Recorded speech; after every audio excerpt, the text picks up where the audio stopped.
Hello बच्चों, आज हम पढ़ेंगे mechanical properties of solids class 11th by NEET. तो नीट पॉइंट ऑफ व्यू से पढ़ने वाले हैं गाइस। मेरा नाम है हैनिल और आप देख रहे हैं हैनिल शाह चैनल। तो यार आज हमारा पहला वीडियो है। I am from class 11th by NEET, okay, PCB. Okay, हम पढ़ने वाले हैं फिजिक्स का 8 chapter mechanical properties of solids. तो उसमें बेसिकली हमें पढ़ने हैं सिर्फ 3 4 5 टॉपिक जितने पढ़ने हैं, लेकिन ये इसमें एक इम्पॉर्टेंट चैप्टर भी होता है। एकदम इजी से इजी और शॉर्ट चैप्टर है ऐसा हमारा फिजिक्स में ये वाला। बाकी सब बहुत बड़े बड़े बड़े हैं जो कि हम आगे डिस्कस करेंगे चैप्टर, ठीक है। तो पहले हम बात करेंगे इलास्टिसिटी की। इलास्टिसिटी मतलब कि भाई, पर इलास्टिक के लिए हम एक एग्जांपल से समझते हैं जिससे आपको ज़्यादा समझ में आएगा। तो अगर मैं इलास्टिक के लिए पहले आपको बता दूँ इलास्टिक होता क्या है।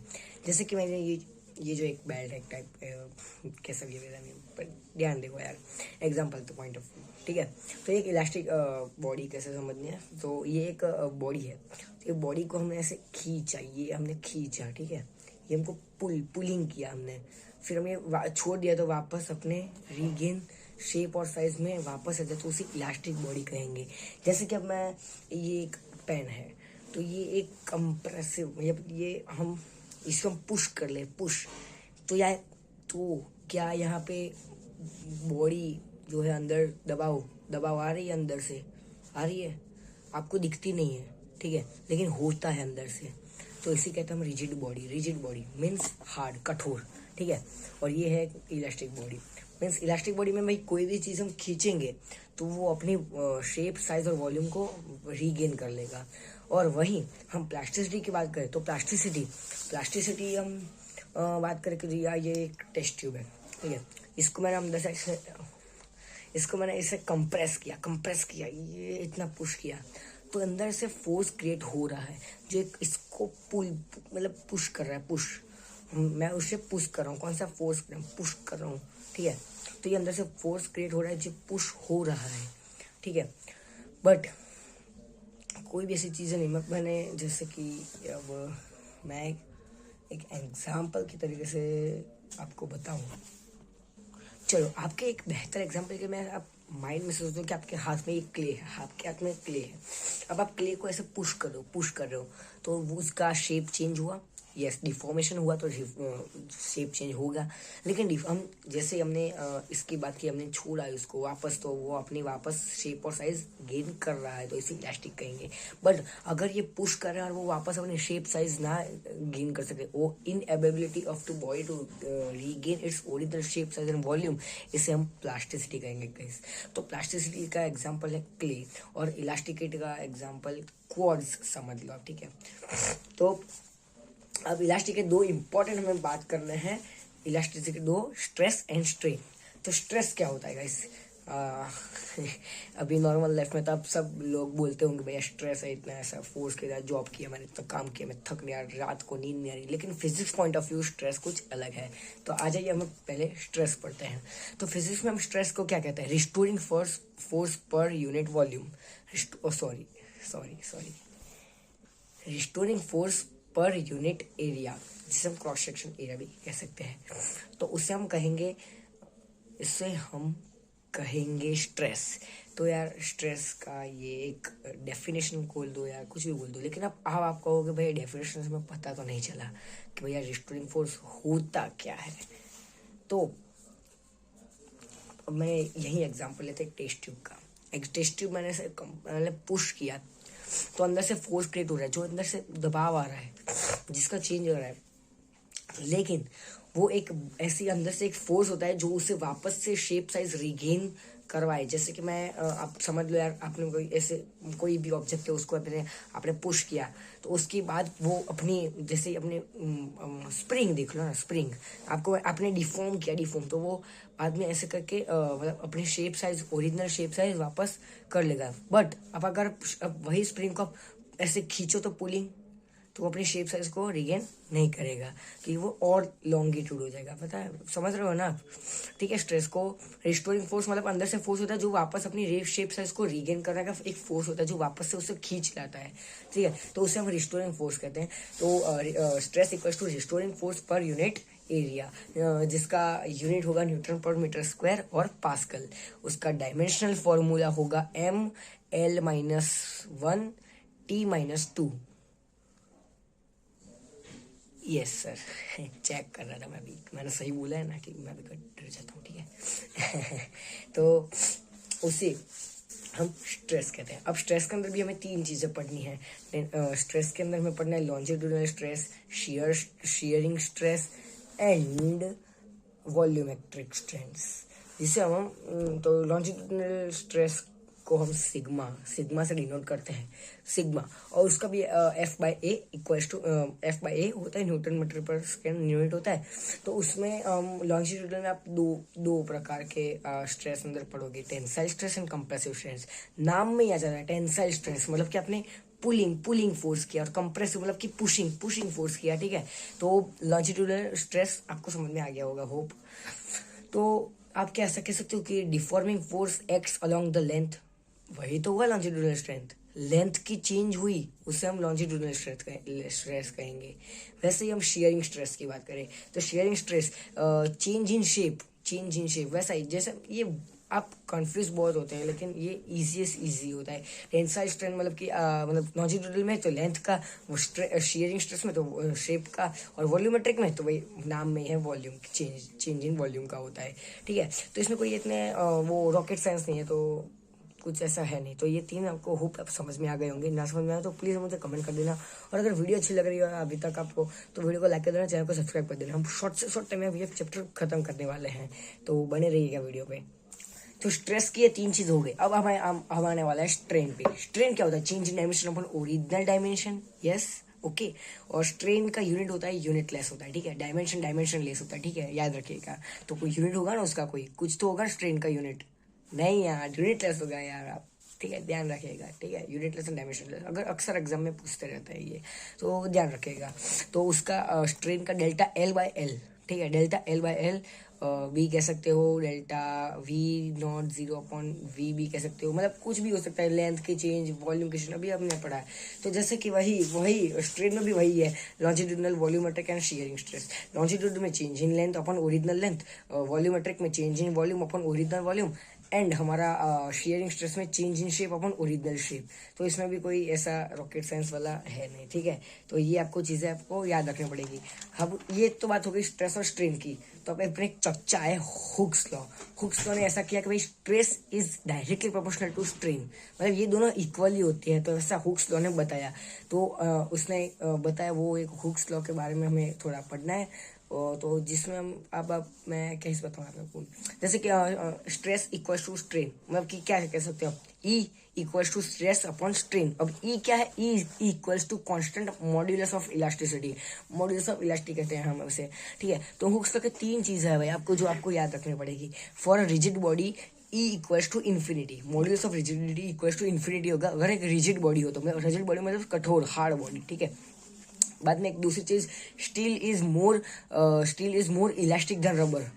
अब भैया इसमें आप थोड़े कंफ्यूज हो सकते हो, क्योंकि रबर तो आपको बचपन से ऐसा पड़ता है कि भाई रबर ऐसे हम खेलते हो तो वो तो ज़्यादा इलास्टिक हुआ, जितना खींचोगे खींचेगा। लेकिन बाद में सभी का कोई ना किसी एक बॉडी का एक मैक्सिमम स्ट्रेस होता है, मैक्सिमम इलास्टिक होती है, जिससे उसके आगे हमने खींचा तो वो बॉडी टूट सकती है, जैसे कि एक वायर। ठीक है, एग्जाम्पल में तो वैसे ही। लेकिन बट ये एक मेटल का बॉल होता है, ठीक है, स्टील का अगर समझ लो, तो steel is more elastic than rubber. ये चीज़ याद रखना। Second point.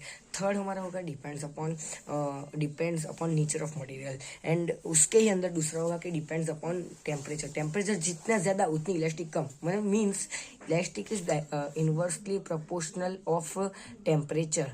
एंड तो ये हमने बात हो गई। अब मॉड्यूलस ऑफ इलास्टिसिटी के अंदर क्या चीज़ है भाई? मॉड्यूलस ऑफ इलास्टिसिटी के अंदर 3 मॉड्यूलस है, young modulus, share modulus and modulus of rigidity, जिसे हम शेयर मॉड्यूलस भी कहते हैं। तो आ जाइए, पहले हम पढ़ते हैं यंग मॉड्यूलस। तो यंग मॉड्यूलस सर्दी हो गया यार। यंग मॉड्यूलस क्या होता है? Young modulus is longitudinal stress upon longitudinal strain, Hooke's law, stress upon strain जो भी होगा इस ये मॉड्यूलस में, तो वो स्ट्रेस अपॉन स्ट्रेन में ही होगा। तो ये भी एक फ्लो में चलता है, पहले लॉन्जिट्यूडनल आएगा, फिर वॉल्यूमेट्रिक, बाद में शेयर में तो शेयर ही आएगा, वॉल्यूम में बल्क मॉड्यूलस में वॉल्यूम वाला आएगा। तो वो लाइन वाइज वही अपने चलता है, पहले लेंथ के लिए, बाद में वॉल्यूम के लिए, बाद में शेप के लिए, वैसे ही इसमें भी है। यंग मॉड्यूलस को हम क्या कहते हैं? Young modulus is longitudinal stress upon longitudinal strain, means longitudinal stress मतलब कि FL upon A delta L होगा इसका फॉर्मूला, ठीक है। मतलब means F upon area is stress, longitudinal stress F upon A, और लॉन्जिट्यूडनल स्ट्रेन क्या होता है? Delta L by L। तो आप कहोगे तो जो F है ये F अपॉन A, और यहाँ पे डेल्टा L बाय L, तो क्या ये यहाँ पे जाएगा? तो FL upon A delta L यह फॉर्मूला हो जाएगा यंग मॉड्यूलस का। तो याद रखिएगा चीज़ें, ठीक है। यंग मॉड्यूलस, बाद में बल्क मॉड्यूलस में भाई volumetric stress upon volumetric strain. तो वॉल्यूमेट्रिक स्ट्रेस का फॉर्मूला क्या होता है? डेल्टा P आप कह सकते हो, change in pressure, means pressure ही आप कह सकते हो यार वॉल्यूमेट्रिक स्ट्रेस को आप, ठीक है। मैंने वो चीज़ बताई नहीं थी आगे, सॉरी। तो वॉल्यूमेट्रिक स्ट्रेस को आप मतलब प्रेशर भी कह सकते हो, ठीक है। तो प्रेशर अपन वॉल्यूमेट्रिक स्ट्रेन का delta V by minus delta V by V, तो V ऊपर जाएगा तो क्या हो जाएगा? Delta P into V upon में delta V, means minus PV upon delta V। और अगर आप इसे डिफ्रेंशिएशन के फॉर्म पे लिखोगे तो minus DP by DV into V, ठीक है। तो ये चीज़ें याद रखिएगा। अब ये बल्क मॉड्यूलस के अंदर एक और चीज़ है जिससे हम कहते हैं कंप्रेसिबिलिटी मतलब कि bulk compressibility is inversely proportional bulk modulus 1/B is equals to K is a symbol of compressibility. Okay, compressibility क्या होता है भैया? तो भाई कंप्रेसिबिलिटी का यूनिट होता है पास्कल, उसका MKS यूनिट होता है मीटर पर सेकेंड अपॉन kg, CGS में होता है सेंटीमीटर स्क्वायर पर डाइन, ठीक है। तो उससे चीज़ें याद रखेगा। तो compressibility means K equals to minus delta V not upon PV not, ठीक है, याद रखेगा। तो मैं ऐसा कह सकता हूँ कि for K means compressibility gas ज़्यादा, लिक्विड बीच में, और सॉलिड सबसे कम। वही बल्क मॉड्यूलस की बात करो तो इन्वर्सली प्रोपोर्शनल है, याद रखिएगा। उसमें उल्टा हो जाएगा, सॉलिड सबसे ज़्यादा, बाद में लिक्विड, बाद में गैस। तो ये चीज़ें याद रखिएगा। अब आएंगे हम मॉड्यूलस ऑफ रिजिडिटी, जिसे हम G या ईटा से सिंबल करते हैं, ठीक है। बल्क मॉड्यूलस को B से, यंग मॉड्यूलस को Y से। तो shear modulus is eta equals to shear stress upon shear strain. तो इससे हम क्या कहेंगे? F upon A not, F upon A epsilon, उसे हम एप्स कहेंगे, एप्स मतलब समझ जाओ यार, ठीक है। मैं प्रैक्टिकल नहीं कर, ये लेक्चर जो है वो सब ऐसे रूबरू होते हैं, ठीक है, तो समझ जाओ यार। ठीक, तो बाबा मैं फटाफट स्टार्ट करना होगा, ठीक है। तो shear stress upon shear stress upon shear strain क्या होगा भैया? FL अपॉन AX, क्यों?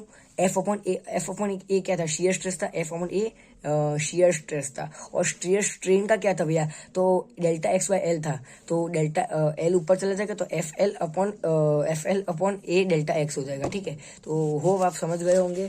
तो अब हम आने वाले हैं अपने एक ब्रेकिंग स्ट्रेस के लिए थोड़ी बात करते हैं। तो ब्रेकिंग स्ट्रेस क्या होता है? Depends upon nature of material, independent of length and cross section area, also known as ultimately tensile strength. Okay, tensile strength और टेंसाइल स्ट्रेस। ओके, तो ये चीज़ें याद रखिएगा। ब्रेकिंग फोर्स का एक ही फॉर्मूला है, मीन्स ऐसा ही है कि भाई अब कोई भी मैंने समझ लो ये एक रॉड है, समझ लो एक रॉड है, ठीक है, ये है, समझ जाओ यार, ये एक रॉड है जिसका ब्रेकिंग फोर्स है वो आधा है उसकी लेंथ का, तो बताओ ब्रेकिंग फोर्स क्या होगा? बताओ। तो मैंने अभी बताया कि ब्रेकिंग फोर्स होता है वो डायरेक्टली प्रोपोर्शनल होता है लेंथ के, मतलब एरिया के, जितना एरिया उतना ही अपने ब्रेकिंग फोर्स। एरिया अगर हाफ है तो ब्रेकिंग स्ट्रेस भी हाफ। तो मैंने बात कही थी क्या ब्रेकिंग फोर्स एरिया जितना उतना ही ब्रेकिंग फोर्स उतना ही, ठीक है। तो ये चीज़ें याद रखिएगा, आपके लिए काम आ सकती है। अब हम लास्ट टॉपिक आने वाला है स्ट्रेस और strain curve. Sorry last second topic है स्ट्रेस और स्ट्रेन कर्व। तो ये मैं आपको ऐसे बैठ के ऐसे समझा नहीं सकता, उसके लिए कोई चीज़ चाहिए होगी जैसे मैं आपको समझा सकूं। तो मैं एक काम करता हूँ, आपको कैमरा बदल देता हूँ जिससे आपको कोई आइडिया आ जाए। ठीक है। सो गाइस मैंने स्ट्रेस स्ट्रेन कर्व के लिए मैंने ये कैमरा चेंज किया है, बट ये बाकी चीज़ें रफ बुक है तो ये इग्नोर करना। ये हमको ये बॉक्स के अंदर जो है वही काम का है। तो याद रखेगा ये जो स्ट्रेस और स्ट्रेन का एक ग्राफ हमें पढ़ना है, जिसमें ये क्या कहते हैं, ये एक इलास्टिक रीजन है समझ लीजिएगा, ये इलास्टिक रीजन है। ठीक है। तो इसमें ए बी सी और डी पढ़ना है। ठीक है, मतलब ये क्या क्या है, लेकिन ये नीट पॉइंट ऑफ व्यू बहुत कम आया है, एक बार क्वेश्चन मतलब बहुत ही कम आता है, तो ये ज़्यादा चांसेस नहीं है, लेकिन तभी हमें पढ़ लेना क्योंकि नीट वाले कभी भी कुछ भी कर सकते हैं। ठीक है। तो ठीक है, तो स्ट्रेस स्ट्रेन कर्व हमें पढ़ना है, ये स्ट्रेस स्ट्रेन कर्व। तो जिसमें ये 0 to A है, ये 0 to A है। तो ये 0 to A जो होगा, हुक्स लॉ याद रखिएगा, हुक्स लॉ। ठीक है भाई, stress is directly proportional to strain bro. ठीक है। तो ये तो क्या होगा भैया, अप्रॉक्सीमेटली लिमिट, प्रोपोर्शनलिटी लिमिट होगी। ठीक है, प्रोपोर्शनलिटी लिमिट होगी। मतलब यार एक एग्जांपल से समझो आप, आपने एक वायर लिया है, वायर को हमने ये ग्राफ को हम वायर तरीके से समझेंगे। तो ये जो वायर और ग्राफ जो है वो मतलब ये इतना तक खींचेगा तो इलास्टिक होगा, इसके बाद जो ई पॉइंट तक होगा वो उसकी मैक्सिमम इलास्टिक होगी, इसके ज़्यादा खींचेगा तो भैया वो नहीं खींच पाएगा इलास्टिक बॉडी। ठीक है, मतलब कोई भी। तो ये क्या होगा, मैक्सिमम इलास्टिक लिमिट। ठीक है। बाद में ये सी पॉइंट क्या है ब्रो, तो भैया सी पॉइंट जो है वो अल्टीमेट स्ट्रेस पॉइंट है। ठीक है, अल्टीमेट स्ट्रेस पॉइंट है। तो भैया ये याद रखिएगा चीज़ें, ये पूछते नहीं है लेकिन याद रखिएगा ना यार, क्या ही आता है। ठीक है, ये आपको होप आपको दिख रहा हो अच्छे से। ठीक है। अब ये डी पॉइंट क्या है, D is a fracture point, D is a fracture point. मतलब क्या, कितना ही खींच लो आप, लेकिन डी लास्ट मैंने बोला था ना अभी का आपको कि आप कोई बॉडी को इतना खींचो लेकिन उसकी मैक्सिमम इलास्टिक कोई ना कुछ तो होती है। तो ये जो वायर है उसका मैक्सिमम इलास्टिक इधर तक है, डी। इसके बाद वायर टूट जाएगा तो इसे फ्रैक्चर पॉइंट कहेंगे। ठीक है, फ्रैक्चर पॉइंट। सी के बाद जो होता है वो उसमें लार्ज स्ट्रेन होता है, लार्ज स्ट्रेन प्रोड्यूस होता है, जिससे स्मॉल अप्लाइड फोर्स होता है, उससे हम फ्रैक्चर पॉइंट कहते हैं। ठीक है, फ्रैक्चर पॉइंट याद रखिएगा। तो ये आपका स्ट्रेस स्ट्रेन कर्व की बात हो गई। अब आपको पढ़ना है पॉइजनस रेशियो, लास्ट टॉपिक, जो कि आगे था लेकिन हम ऐसे तरीके से पढ़ाते हैं। ठीक है। ठीक है, तो चीज़ें याद रखिएगा। तो ये जो बात हुई हमारी स्ट्रेस स्ट्रेन कर्व की, उसमें ही एक अलग सा था मतलब कि इलास्टोमस के लिए। तो उसके लिए कुछ ज़्यादा याद रखने को कोई ज़रूरत नहीं है, उसमें आपका कैसा होगा मैं आपको दिखा देता हूँ। बस ये ग्राफ पूछते तो सिर्फ ग्राफ ही याद रखने का, बाकी कुछ काम का है ही नहीं आपके लिए, शो करेगा आपके लिए। ये कुछ ऐसा ग्राफ आपका ये शो करेगा इलास्टोमस का एग्जांपल क्या होगा भाई, रबर। ठीक है, याद रखिएगा बस ये इतनी। बाद में डक्टाइल और ब्रिटिल की बात करें तो डक्टाइल और ब्रिटिल में डक्टाइल जो एबिलिटी टू स्ट्रेच, ठीक है, जिसे हम स्ट्रेच कर सकते हैं। ठीक है, जिसे हम स्ट्रेच कर सकते हैं। डक्टाइल। ब्रिटिल मतलब कि जिसे हम स्ट्रेच नहीं कर सकते, ये पेन है, इसे हम स्ट्रेच नहीं कर सकते। ठीक है, खींच रहा है लेकिन शो नहीं हो रहा, दिख नहीं रहा आपको। ठीक है, तो ये ब्रिटिल और डक्टाइल का हो गया। डक्टाइल का एग्जांपल होगा कॉपर, स्टील, और ब्रिटिल का होगा आयरन या फिर ग्लास। उसके बाद हमें पढ़ना है पॉइजनस रेशियो। भैया अब ये कौन सा रेशियो आ गया, तो ratio of lateral strain to longitudinal strain is called Poisson's ratio. Means lateral strain upon longitudinal strain. Okay, तो उसका कुछ नहीं होगा भाई, लेटरल के लिए minus delta R upon R था, उसका भी अपॉन लॉन्जिट्यूडल का उसका क्या होता है, डेल्टा एल बाय एल। तो एल ऊपर चला जाएगा तो minus L delta R upon R delta L.